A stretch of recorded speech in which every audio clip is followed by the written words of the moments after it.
ನಾನಿವತ್ತು ಒಂದು ಕೋರ್ಟ್‌ಗೆ ಈ ವಿಚಾರವಾಗಿ ಬಂದಿದ್ದಕ್ಕೂ ಒಂಥರ ಏನೇ ಇದ್ರೂ ಕೂಡ ನಮ್ಮ ಶಿಡ್ಲಘಟ್ಟ ಜನತೆಗೋಸ್ಕರ ಮಾಡಿದಂಥ ಒಂದು ತ್ಯಾಗ ಅಂತಾನೆ ಹೇಳಕ್ ಇಷ್ಟಪಡ್ತೀನಿ. ಯಾಕಂದ್ರೆ ಯಾವುದೇ ಒಂದು ನಾನು ಕಳ್ತನ ಮಾಡಲಿಲ್ಲ, ಕೊಲೆ ಮಾಡಲಿಲ್ಲ. ಆದ್ರೂ ಕೂಡ ಇವತ್ತು ನಮ್ಮ ಶಿಡ್ಲಘಟ್ಟ ಜನತೆಗೆ ನ್ಯಾಯಕ್ಕೋಸ್ಕರ, ಸತ್ಯಕ್ಕೋಸ್ಕರ ಹೋರಾಟ ಮಾಡೋದಕ್ಕೋಸ್ಕರ ಇದು ಕಾರಣಾಂತರಗಳಿಂದ ತೊಂದರೆ ಆಗಿರ್ಬೋದು. ಆದ್ರೂ ಕೂಡ ನಾನು ನ್ಯಾಯಕ್ಕೆ ತಲೆಬಾಗ್ತೀನಿ, ಸತ್ಯಕ್ಕೆ ಗೌರವ ಕೊಡ್ತೀನಿ. ಹಂಗಾಗಿ ಮುಂದಿನ ದಿನಗಳಲ್ಲಿ ನಮ್ಮ ಶಿಡ್ಲಘಟ್ಟ ವಿಧಾನಸಭಾ ಕ್ಷೇತ್ರದಲ್ಲಿ ನಮ್ಮ ಜನತೆಗೆ ಸತ್ಯ ಮತ್ತೆ ನ್ಯಾಯ ಸಿಗ್ಬೇಕು. ಅದಕ್ಕೆ ಏನೆಲ್ಲ ಹೋರಾಟ ಮಾಡಬೇಕು, ಕಾನೂನು ರೀತಿಯಾಗಿ ಹೋರಾಟ ಮಾಡ್ತೀನಿ. ಅದರೊಟ್ಟಿಗೆ ನನಗೆ ಒಂದು ಆತ್ಮಸ್ಥೈರ್ಯ, ಧೈರ್ಯವನ್ನು ತುಂಬಿದಂಥ ಎಲ್ಲ ನಮ್ಮ ಶಿಡ್ಲಘಟ್ಟ ವಿಧಾನಸಭಾ ಕ್ಷೇತ್ರದ ಕಾರ್ಯಕರ್ತರಿರ್ಬೋದು, ನನ್ನ ತಂದೆ ತಾಯಂದಿರಿರ್ಬೋದು, ಹಾಗೂ ಅಣ್ಣ ತಮ್ಮಂದ್ರಲ್ಲಿರ್ಬೋದು, ನನ್ನ ಎಲ್ಲ ಮುಖಂಡರುಗಳಿರ್ಬೋದು, ಎಲ್ರಿಗೂ ಕೂಡ ನಾನು ಅವ್ರಿಗೆ ನನ್ನ ಶಿರಬಾಗಿ ನಮಸ್ಕಾರ ಹೇಳಕ್ ಇಷ್ಟಪಡ್ತೀನಿ.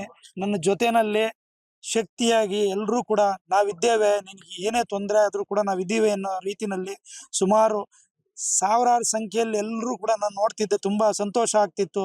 ಅಂದ್ರೆ ಇದೆಲ್ಲ ಆಗಿ ಏನೋ ತೊಂದರೆ ಆಯ್ತೇನೋ ಅನ್ನೋ ಥರನೂ ಅನಿಸ್ತಿತ್ತು. ಆದರೂ ಕೂಡ ನಮ್ಮ ಜನ ಎಲ್ರಿಗೂ ಗೊತ್ತಿದೆ, ನಾನು ಯಾವತ್ತೂ ಕೂಡ ಇಲ್ದೇ ಇರೋಂಥದ್ದಕ್ಕೆ ಯಾವುದಕ್ಕೂ ಹೋಗ್ಲಿಲ್ಲ. ಸತ್ಯದ ಪರವಾಗಿ ಹೋರಾಟ ಮಾಡ್ತಿದ್ದೀನಿ.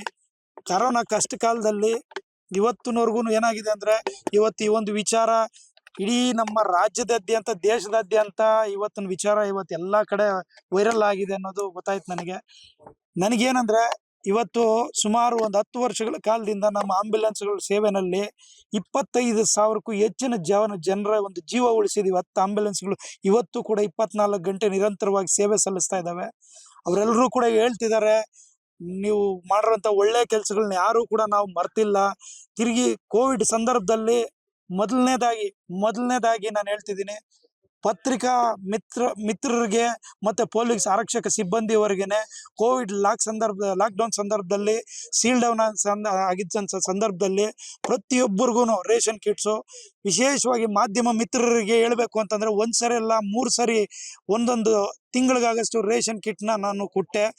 ಇವತ್ತಿರ್ಲಿ, ಕಾರಣಾಂತರಗಳಿಂದ ಏನೇ ಒಂದು ತೊಂದರೆ ಆಗಿರ್ಬೋದು, ಆದರೂ ಕೂಡ ನಾನು ಹೇಳ್ತಿದ್ದೀನಿ, ನನಗೆ ಯಾರೆಲ್ಲ ಸಪೋರ್ಟ್ ಮಾಡಿದ್ದಾರೆ ಇರ್ಲಿ, ಅವ್ರು ಇವತ್ತು ಎಲ್ರಿಗೂ ಕೂಡ ನಾನು ಧನ್ಯವಾದಗಳನ್ನ ಹೇಳಕ್ ಇಷ್ಟಪಡ್ತೀನಿ.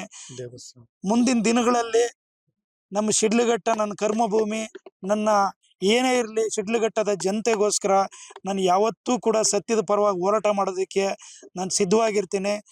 ನನ್ನ ಒಂದು ರಾಜಕೀಯ ಜೀವನದಲ್ಲಿ ಇವತ್ತು ಎಲ್ಲ ನನ್ನ ಮಕ್ಕಳಿರ್ಬೋದು, ನನ್ನ ಶಿಡ್ಲಘಟ್ಟದ ಎಲ್ಲ ನನ್ನ ತಂದೆ ತಾಯಂದಿರಿರ್ಬೋದು, ಸಪೋರ್ಟರ್ಸ್ ಇರ್ಬೋದು, ಕಾರ್ಯಕರ್ತರಿರ್ಬೋದು, ಇವತ್ತು ಎಲ್ಲರೂ ಕೂಡ ತುಂಬಾ ನೋವು ತಿಂದಿದ್ದಾರೆ. ಆದ್ರೂ ಕೂಡ ಅವ್ರು ಹೇಳೋದೇನಂದ್ರೆ, ನೀವು ಯಾವುದೇ ಒಂದು ಮೋಸದ ವಿಚಾರವಾಗಲಿ, ಇಲ್ಲ ಯಾವುದೋ ಒಂದು ಕೊಲೆ ಆಗಲಿ, ಇಲ್ಲ ಒಂದು ದರೋಡೆ ಆಗಲಿ, ಇಲ್ಲ ಒಂದು ಲಂಚದ ಪ್ರಕರಣದಲ್ಲಿ ನೀವು ಹೋಗಿ ಯಾವುದಕ್ಕೂ ಇದಾಗಲಿಲ್ಲ. ಇರಲಿ, ಕಾರಣಾಂತರಗಳಿಂದ ಆಗಿರ್ಬೋದು. ಆದರೂ ಕೂಡ ನಿಮ್ಮೊಟ್ಟಿಗೆ ನಾವಿದ್ದೀವಿ, ನೀವು ನಮ್ಮೊಟ್ಟಿಗೆ ಇರಬೇಕು ಅನ್ನೋ ಮಾತನ್ನು ಎಲ್ಲ ಹೇಳ್ತಿದ್ದಾರೆ. ಹಂಗಾಗಿ ನನಗೆ ನಮ್ಮ ಕಾರ್ಯಕರ್ತರೇ ನನ್ನ ಒಂದು ಶಕ್ತಿ ಅಂತ ಹೇಳ್ಬಿಟ್ಟು ಈ ಒಂದು ಸಂದರ್ಭದಲ್ಲಿ ಹೇಳಕ್ ಇಷ್ಟಪಡ್ತೀನಿ. ಎಲ್ಲ ಮಾಧ್ಯಮ ಮಿತ್ರರಿಗೂ ಏನಾದರೂ ನನ್ನಿಂದ ತಪ್ಪಾಗಿದ್ರು ನಿಮಗೂ ಕೂಡ ಒಂದು ಕ್ಷಮೆ ಕೇಳ್ತಾ, ಇರಲಿ, ಮುಂದಿನ ದಿನಗಳಲ್ಲಿ ನಿಮ್ಮ ಸಹಕಾರ ಇರಲಿ ಅನ್ನೋ ಮಾತನ್ನು ಹೇಳ್ತಾ ನನ್ನ ಮಾತನ್ನ ನಾನು ಮುಗಿಸ್ತೀನಿ. ಕಾನೂನು ರೀತಿನಲ್ಲಿ ಅದು ಏನ್ ತಪ್ಪಾಗಿದೆ, ಇಲ್ಲ ಏನಿದೆ ಅದನ್ನು ಮಾತಾಡಿ ಈಗಾಗಲೇ ಅವ್ರು ಹೇಳಿದ್ವಿ ನಾವು. ಅದನ್ನ ಅವತ್ತು ನಾನು ಹೇಳ್ದೆ, ಅದು ಮಾತಾಡಿದ ಉದ್ದೇಶ ಅದಲ್ಲ. ಆದರೂ ಕೂಡ ಅದು ಬೇರೆ ರೀತಿನಲ್ಲಿ ಆಯ್ತು, ಕಾರಣಾಂತರಗಳಿಂದ ಆಗಿರ್ಬೋದು. ಆದರೂ ಕೂಡ ನಾನು ಮತ್ತೊಮ್ಮೆ ಹೇಳ್ತಿದ್ದೀನಿ, ನನ್ನ ಯಾವುದೇ ಉದ್ದೇಶ ನಂದು ಪರ್ಸನಲ್ ಆಗಿಲ್ಲ. ನನ್ನ ಜನರಿಗೋಸ್ಕರ, ನನ್ನ ಜನತೆಗೋಸ್ಕರ ಇವತ್ತೆಲ್ಲ ಯಾವತ್ತೂ ಕೂಡ ತೊಂದರೆ ಆಗ್ತಿದೆ ಅಂತಂದ್ರೆ ಅಲ್ಲಿ ಈ ರಾಜೇಗೌಡ ಇರ್ತಾರೆ. ಜನರ ಪರವಾಗಿ ಹೋರಾಟ ಮಾಡೋದಕ್ಕೆ ಯಾವತ್ತೂ ಸಿದ್ಧವಾಗಿರ್ತಾರೆ ಅನ್ನೋ ಮಾತನ್ನ ಅದನ್ನ ನಮ್ಮ ಹೈಕಮಾಂಡ್ ಅವ್ರ ಹತ್ರ ನಾನು ಹೋಗಿ ನಾನು ರಿಕ್ವೆಸ್ಟ್ ಮಾಡಿದ್ದೀನಿ. ನಾನು ಯಾವುದೇ ವಿಚಾರವಾಗಿ ಪಕ್ಷದ ವಿಚಾರದಲ್ಲಿ ನಾನು ಎಲ್ಲೂ ಕೂಡ ತಂದು ಪಕ್ಷದ ವಿಚಾರದಲ್ಲಿ ಮಾತಾಡ್ಲಿಲ್ಲ. ಆದ್ರೂ ಕೂಡ ನಾನು ಹೋಗಿ ಅದನ್ನ ಏನ್ ಬೇಕು ನಮ್ಮ ಹೈಕಮಾಂಡ್ ಹತ್ರ ಮಾತಾಡ್ತೀನಿ. ನಾನಿವತ್ತು ಒಂದು ಕೋರ್ಟ್‌ಗೆ ಈ ವಿಚಾರವಾಗಿ ಬಂದಿದ್ದಕ್ಕೂ ಒಂಥರ ಏನೇ ಇದ್ರೂ ಕೂಡ ನಮ್ಮ ಶಿಡ್ಲಘಟ್ಟ ಜನತೆಗೋಸ್ಕರ ಮಾಡಿದಂಥ ಒಂದು ತ್ಯಾಗ ಅಂತಾನೆ ಹೇಳಕ್ ಇಷ್ಟಪಡ್ತೀನಿ. ಯಾಕಂದ್ರೆ ಯಾವುದೇ ಒಂದು ನಾನು ಕಳ್ತನ ಮಾಡಲಿಲ್ಲ, ಕೊಲೆ ಮಾಡಲಿಲ್ಲ. ಆದ್ರೂ ಕೂಡ ಇವತ್ತು ನಮ್ಮ ಶಿಡ್ಲಘಟ್ಟ ಜನತೆಗೆ ನ್ಯಾಯಕ್ಕೋಸ್ಕರ, ಸತ್ಯಕ್ಕೋಸ್ಕರ ಹೋರಾಟ ಮಾಡೋದಕ್ಕೋಸ್ಕರ ಇದು ಕಾರಣಾಂತರಗಳಿಂದ ತೊಂದರೆ ಆಗಿರ್ಬೋದು. ಆದರೂ ಕೂಡ ನಾನು ನ್ಯಾಯಕ್ಕೆ ತಲೆಬಾಗ್ತೀನಿ, ಸತ್ಯಕ್ಕೆ ಗೌರವ ಕೊಡ್ತೀನಿ. ಹಾಗಾಗಿ ಮುಂದಿನ ದಿನಗಳಲ್ಲಿ ನಮ್ಮ ಶಿಡ್ಲಘಟ್ಟ ವಿಧಾನಸಭಾ ಕ್ಷೇತ್ರದಲ್ಲಿ ನಮ್ಮ ಜನತೆಗೆ ಸತ್ಯ ಮತ್ತೆ ನ್ಯಾಯ ಸಿಗ್ಬೇಕು. ಅದಕ್ಕೆ ಏನೆಲ್ಲ ಹೋರಾಟ ಮಾಡಬೇಕು ಕಾನೂನು ರೀತಿಯ ಹೋರಾಟ ಮಾಡ್ತೀನಿ. ಅದರೊಟ್ಟಿಗೆ ನನಗೆ ಒಂದು ಆತ್ಮಸ್ಥೈರ್ಯ ಧೈರ್ಯವನ್ನು ತುಂಬಿದಂಥ ಎಲ್ಲ ನಮ್ಮ ಶಿಡ್ಲಘಟ್ಟ ವಿಧಾನಸಭಾ ಕ್ಷೇತ್ರದ ಕಾರ್ಯಕರ್ತರಿರ್ಬೋದು, ನನ್ನ ತಂದೆ ತಾಯಂದಿರಿರ್ಬೋದು, ಹಾಗೂ ಅಣ್ಣ ತಮ್ಮಂದ್ರಲ್ಲಿರ್ಬೋದು, ನನ್ನ ಎಲ್ಲ ಮುಖಂಡರುಗಳಿರ್ಬೋದು, ಎಲ್ರಿಗೂ ಕೂಡ ನಾನು ಅವ್ರಿಗೆ ನನ್ನ ಶಿರಬಾಗಿ ನಮಸ್ಕಾರ ಹೇಳಕ್ ಇಷ್ಟಪಡ್ತೀನಿ. ನನ್ನ ಜೊತೆಯಲ್ಲಿ ಶಕ್ತಿಯಾಗಿ ಎಲ್ಲರೂ ಕೂಡ ನಾವಿದ್ದೇವೆ, ನಿನಗೆ ಏನೇ ತೊಂದರೆ ಆದರೂ ಕೂಡ ನಾವಿದ್ದೀವಿ ಅನ್ನೋ ರೀತಿನಲ್ಲಿ ಸುಮಾರು ಸಾವಿರಾರು ಸಂಖ್ಯೆಯಲ್ಲಿ ಎಲ್ಲರೂ ಕೂಡ ನಾನು ನೋಡ್ತಿದ್ದೆ. ತುಂಬ ಸಂತೋಷ ಆಗ್ತಿತ್ತು. ಅಂದರೆ ಇದೆಲ್ಲ ಆಗಿ ಏನೋ ತೊಂದರೆ ಆಯ್ತೇನೋ ಅನ್ನೋ ಥರನೂ ಅನಿಸ್ತಿತ್ತು.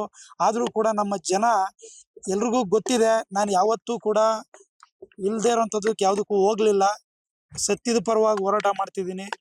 ಕರೋನಾ ಕಷ್ಟ ಕಾಲದಲ್ಲಿ ಇವತ್ತಿನವರೆಗೂ ಏನಾಗಿದೆ ಅಂದರೆ, ಇವತ್ತು ಈ ಒಂದು ವಿಚಾರ ಇಡೀ ನಮ್ಮ ರಾಜ್ಯದಾದ್ಯಂತ ದೇಶದಾದ್ಯಂತ ಇವತ್ತಿನ ವಿಚಾರ ಇವತ್ತು ಎಲ್ಲ ಕಡೆ ವೈರಲ್ ಆಗಿದೆ ಅನ್ನೋದು ಗೊತ್ತಾಯ್ತು ನನಗೇನಂದ್ರೆ, ಇವತ್ತು ಸುಮಾರು ಒಂದು 10 ವರ್ಷಗಳ ಕಾಲದಿಂದ ನಮ್ಮ ಆಂಬ್ಯುಲೆನ್ಸ್ಗಳ ಸೇವೆನಲ್ಲಿ 25,000ಕ್ಕೂ ಹೆಚ್ಚಿನ ಜನರ ಒಂದು ಜೀವ ಉಳಿಸಿದೀವಿ. 10 ಆಂಬ್ಯುಲೆನ್ಸ್ಗಳು ಇವತ್ತು ಕೂಡ 24 ಗಂಟೆ ನಿರಂತರವಾಗಿ ಸೇವೆ ಸಲ್ಲಿಸ್ತಾ ಇದ್ದಾವೆ. ಅವರೆಲ್ಲರೂ ಕೂಡ ಹೇಳ್ತಿದ್ದಾರೆ, ನೀವು ಮಾಡಿರೋಂಥ ಒಳ್ಳೆ ಕೆಲಸಗಳನ್ನ ಯಾರೂ ಕೂಡ ನಾವು ಮರ್ತಿಲ್ಲ.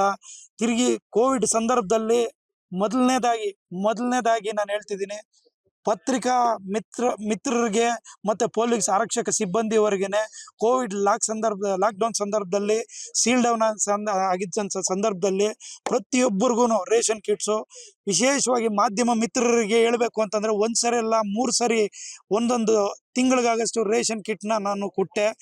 ಇವತ್ತಿರಲಿ ಕಾರಣಾಂತರಗಳಿಂದ ಏನೇ ಒಂದು ತೊಂದರೆ ಆಗಿರ್ಬೋದು, ಆದರೂ ಕೂಡ ನಾನು ಹೇಳ್ತಿದ್ದೀನಿ, ನನಗೆ ಯಾರೆಲ್ಲ ಸಪೋರ್ಟ್ ಮಾಡಿದ್ದಾರೆ ಇರಲಿ, ಅವರು ಇವತ್ತು ಎಲ್ರಿಗೂ ಕೂಡ ನಾನು ಧನ್ಯವಾದಗಳನ್ನ ಹೇಳಕ್ ಇಷ್ಟಪಡ್ತೀನಿ. ಮುಂದಿನ ದಿನಗಳಲ್ಲಿ ನಮ್ಮ ಶಿಡ್ಲಘಟ್ಟ ನನ್ನ ಕರ್ಮಭೂಮಿ. ನನ್ನ ಏನೇ ಇರಲಿ ಶಿಡ್ಲಘಟ್ಟದ ಜನತೆಗೋಸ್ಕರ ನಾನು ಯಾವತ್ತೂ ಕೂಡ ಸತ್ಯದ ಪರವಾಗಿ ಹೋರಾಟ ಮಾಡೋದಕ್ಕೆ ನಾನು ಸಿದ್ಧವಾಗಿರ್ತೀನಿ. ನನ್ನ ಒಂದು ರಾಜಕೀಯ ಜೀವನದಲ್ಲಿ ಇವತ್ತು ಎಲ್ಲ ನನ್ನ ಮಕ್ಕಳಿರ್ಬೋದು, ನನ್ನ ಶಿಡ್ಲಘಟ್ಟದ ಎಲ್ಲ ನನ್ನ ತಂದೆ ತಾಯಂದಿರಿರ್ಬೋದು, ಸಪೋರ್ಟರ್ಸ್ ಇರ್ಬೋದು, ಕಾರ್ಯಕರ್ತರು ಇರ್ಬೋದು, ಇವತ್ತು ಎಲ್ಲರೂ ಕೂಡ ತುಂಬ ನೋವು ತಿಂದಿದ್ದಾರೆ. ಆದರೂ ಕೂಡ ಅವ್ರು ಹೇಳೋದೇನೆಂದರೆ, ನೀವು ಯಾವುದೇ ಒಂದು ಮೋಸದ ವಿಚಾರವಾಗಲಿ, ಇಲ್ಲ ಯಾವುದೋ ಒಂದು ಕೊಲೆ ಆಗಲಿ, ಇಲ್ಲ ಒಂದು ದರೋಡೆ ಆಗಲಿ, ಇಲ್ಲ ಒಂದು ಲಂಚದ ಪ್ರಕರಣದಲ್ಲಿ ನೀವು ಹೋಗಿ ಯಾವುದಕ್ಕೂ ಇದಾಗಲಿಲ್ಲ. ಇರಲಿ ಕಾರಣಾಂತರಗಳಿಂದ ಆಗಿರ್ಬೋದು, ಆದರೂ ಕೂಡ ನಿಮ್ಮೊಟ್ಟಿಗೆ ನಾವಿದ್ದೀವಿ, ನೀವು ನಮ್ಮೊಟ್ಟಿಗೆ ಇರಬೇಕು ಅನ್ನೋ ಮಾತನ್ನು ಎಲ್ಲ ಹೇಳ್ತಿದ್ದಾರೆ. ಹಂಗಾಗಿ ನನಗೆ ನಮ್ಮ ಕಾರ್ಯಕರ್ತರೇ ನನ್ನ ಒಂದು ಶಕ್ತಿ ಅಂತ ಹೇಳ್ಬಿಟ್ಟು ಈ ಒಂದು ಸಂದರ್ಭದಲ್ಲಿ ಹೇಳಕ್ ಇಷ್ಟಪಡ್ತೀನಿ. ಎಲ್ಲ ಮಾಧ್ಯಮ ಮಿತ್ರರಿಗೂ ಏನಾದರೂ ನನ್ನಿಂದ ತಪ್ಪಾಗಿದ್ರು ನಿಮಗೂ ಕೂಡ ಒಂದು ಕ್ಷಮೆ ಕೇಳ್ತಾ, ಇರಲಿ ಮುಂದಿನ ದಿನಗಳಲ್ಲಿ ನಿಮ್ಮ ಸಹಕಾರ ಇರಲಿ ಅನ್ನೋ ಮಾತನ್ನು ಹೇಳ್ತಾ ನನ್ನ ಮಾತನ್ನು ನಾನು ಮುಗಿಸ್ತೀನಿ. ಕಾನೂನು ರೀತಿನಲ್ಲಿ ಅದು ಏನ್ ತಪ್ಪಾಗಿದೆ ಇಲ್ಲ ಏನಿದೆ ಅದನ್ನು ಮಾತಾಡಿ ಈಗಾಗಲೇ ಅವ್ರು ಹೇಳಿದ್ವಿ. ನಾವು ಅದನ್ನ ಅವತ್ತು ನಾನು ಹೇಳಿದೆ, ಅದು ಮಾತಾಡಿದ ಉದ್ದೇಶ ಅದಲ್ಲ. ಆದರೂ ಕೂಡ ಅದು ಬೇರೆ ರೀತಿನಲ್ಲಿ ಆಯ್ತು, ಕಾರಣಾಂತರಗಳಿಂದ ಆಗಿರ್ಬೋದು. ಆದರೂ ಕೂಡ ನಾನು ಮತ್ತೊಮ್ಮೆ ಹೇಳ್ತಿದ್ದೀನಿ, ನನ್ಗೆ ಯಾವುದೇ ಉದ್ದೇಶ ನಂದು ಪರ್ಸ್ನಲ್ ಆಗಿಲ್ಲ. ನನ್ನ ಜನರಿಗೋಸ್ಕರ, ನನ್ನ ಜನತೆಗೋಸ್ಕರ ಇವತ್ತೆಲ್ಲ ಯಾವತ್ತೂ ಕೂಡ ತೊಂದರೆ ಆಗ್ತಿದೆ ಅಂತಂದ್ರೆ ಅಲ್ಲಿ ಈ ರಾಜೇಗೌಡ ಇರ್ತಾರೆ.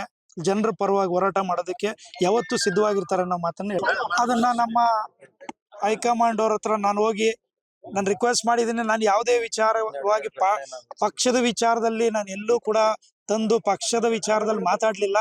ಆದ್ರೂ ಕೂಡ ನಾನು ಹೋಗಿ ಅದನ್ನ ಏನ್ ಬೇಕು ನಮ್ಮ ಹೈಕಮಾಂಡ್ ಹತ್ರ ಮಾತಾಡ್ತೀನಿ.